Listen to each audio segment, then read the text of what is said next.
Lokal. Idol Dennis, please go ahead.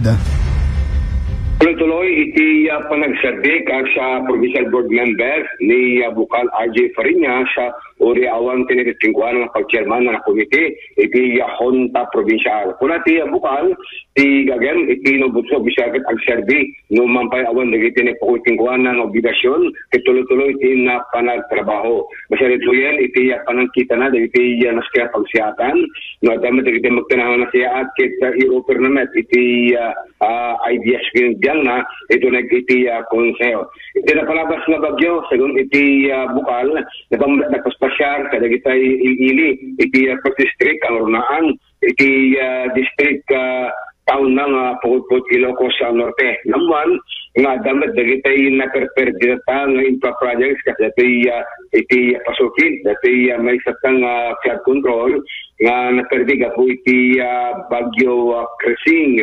Yung pagsyadan ko na ti Bukal, awan dagiti napakaruan iti nagsarno nga typhoon kasi manglad iti probinsya ti Ilocos Norte sugabo ng very thankful damo tawan dagiti naperdian iti sa Nicuana tang nagsarno ba typhoon kasi mangbay iti probinsya ti Ilocos Norte. Kasi ti panagsalita ni provincial board member RJ Fariñas.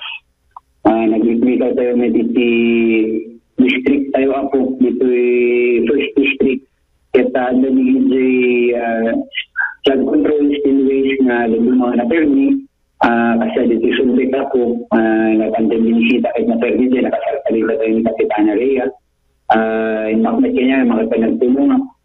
So nakita tayo mit ni Governor Cecilia Raneta Matos ako nga napanijay so imakmat namuanan please packet the full force of the provincial government will act on it ako na masolbag din yung problema tanay sinang namin bigay sityo na lumang sityo isolbit ako so narigat iti pinag-arayat mo at barangay ako at barangay ko di solbit na di bangit bigay na lumang sityo na di bangit so narigat iti pinag-arayat na ako nyo ang makumus namin bigay.